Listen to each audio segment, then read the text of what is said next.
Hey everybody, this is Sue Craig, your Stampin' Up! Demonstrator here in Cleveland, Ohio.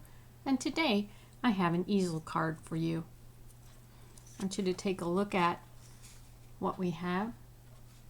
It opens like this and you have a cute image inside. I'm going to show you how to make it. Got a little image on the front.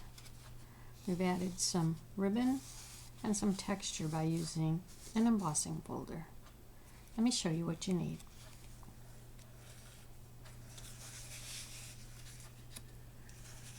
First, you're going to need a piece of Basic Beige, and this is cut at 4 1/4 by 11. It's going to be scored in 3 places. You're going to score it in half at 5 1/2.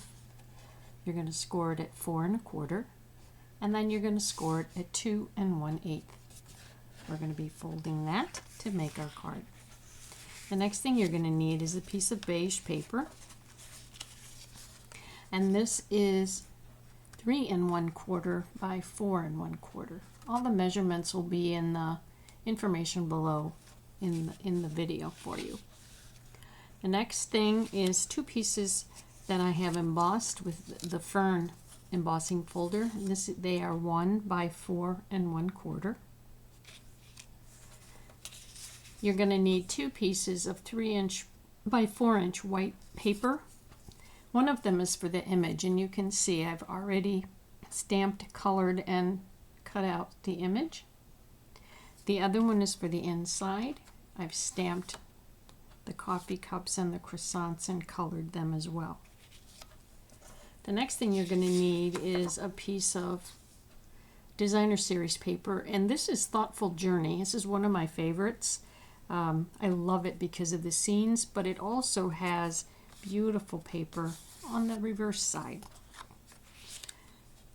The last thing you're going to need is some ribbon, and I'm using the Natural Wavy Trim, and I'm sure this is out of stock by now, but I have a 3 piece and a 6 piece. We'll be adding some decorations with this by using the faux glass dots, and this is on the last chance list. So let's get started. We're going to take our card base and we're going to fold it in half. And you're going to use your bone folder. I like to use this end of it. Most people use the other end of it. Then we're going to fold where we scored at 4 1/4. And we'll also fold where we scored at 2 1/8. Okay. In a way, this is like the bookbinding card that we make, because this will go back and we'll actually attach this piece. So the next thing we're going to do is we're going to take our pieces here and put them on the side. Let me scoot that down so you can see it. This piece is going to fold back. That's the key when working on this. That's what you want to do. You want to fold this back. You can see what we did. We folded back on the first fold. And then we're going to add adhesive, your favorite kind of adhesive. I'm going to use multi-purpose glue.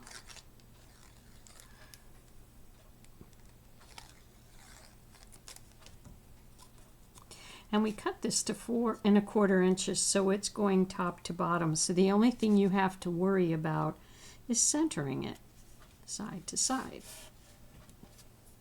Again, we want this piece folded down, and we're going to take our other piece of cardstock that we have embossed, and we're going to add our adhesive to that.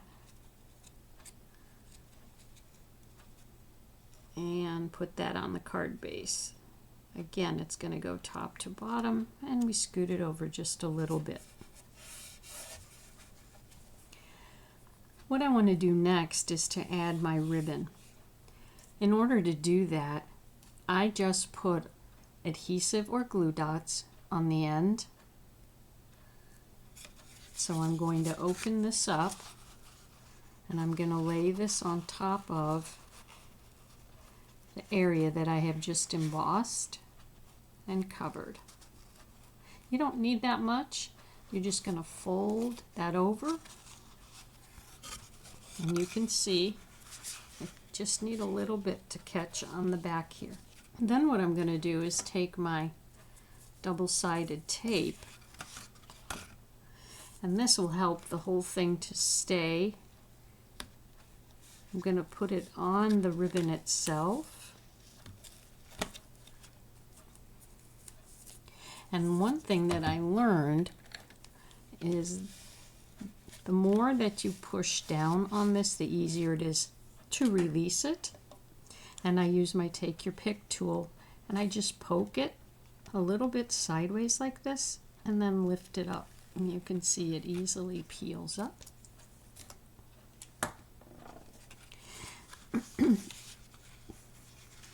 Okay, pardon me. Then we're going to just push this down, and you can see now that we have a nice tight card base there.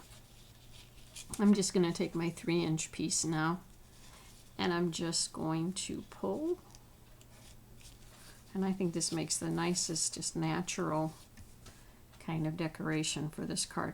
This makes this card perfect for a masculine card as well. Could be feminine, could be masculine.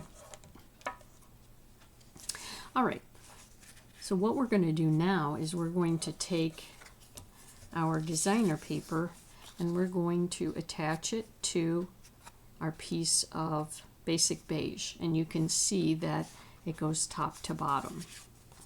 So we're going to add some glue to it, and I hold my paper while I'm gluing. Makes it a whole lot easier than trying to glue it on the table and then picking it up. I also glue a little bit inside of the edges so that I have room to grab it. And I set it down.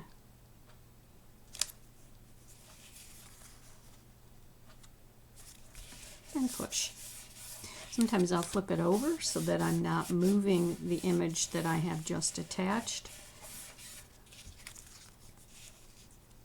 All right, like I said, we're going to push this back to attach this piece. And let me show you something that I learned recently. Sometimes people confuse where to put the adhesive. And one of the things that I saw to make it easier was this. I'm going to put my adhesive here, and I'm also going to put it here.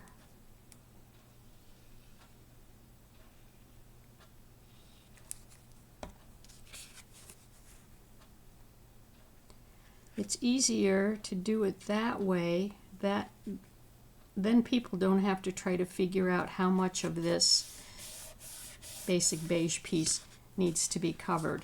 And you can see when you do it that way, there's no adhesive at all or glue that's stuck back here. You get a nice coverage and it stays. So what we'll do now is that we'll put the inside piece on. So really, once you have this, the pieces cut, this is a quick and easy card to put together. Of course, yeah, you take the time to color it, which I've already done, but I didn't think you needed to watch me color this because the idea is the type of card that it is. You can use whatever stamp set you want. The stamp set that I used is called Coffee with Friends, and it's on the last chance list also. I purposely did not put a sentiment inside. And on the front of this, I stamped Thinking of You, which is from the Coffee with Friends set.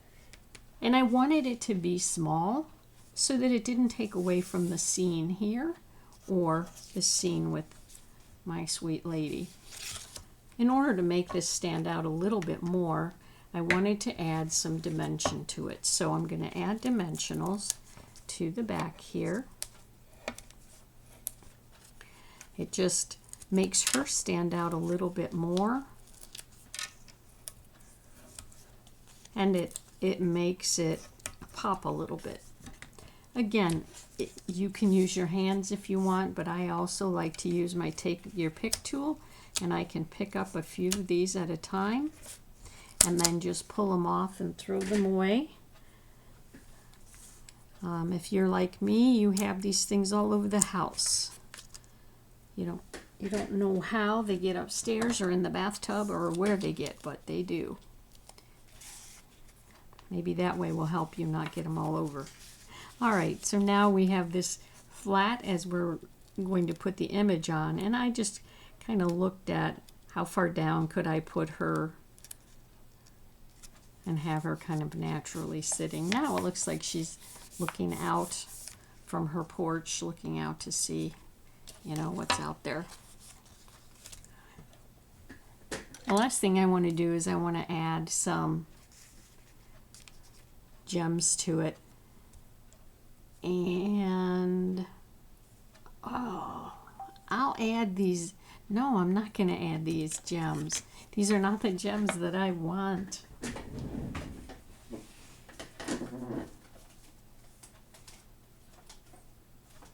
There we go. This is what I wanted. The Swirl Dots. All right, now we're talking. Because she's got coffee, and this is coffee themed, I wanted to have these dots. So I'm going to take one here, and I like to take something that I use and put it near the sentiment to kind of draw your eye to the sentiment. And then we'll bring one down a little bit farther. So you kind of want 3 dots. It's more pleasing to the eye. So there's your card. Here's the original one I started with, and you can see that when you're coloring, you're obviously going to pick up the colors that are in the paper that you're using. And then this one, I did something similar. I have purple for her because there was purple in this. I even colored the cuffs of the pants a little bit lighter blue than the regular. I learned that this week too. Anyway, that's my card for today, and it's called an easel card without this little platform thing there, but I really liked it, and I hope you give it a try. And thanks for watching.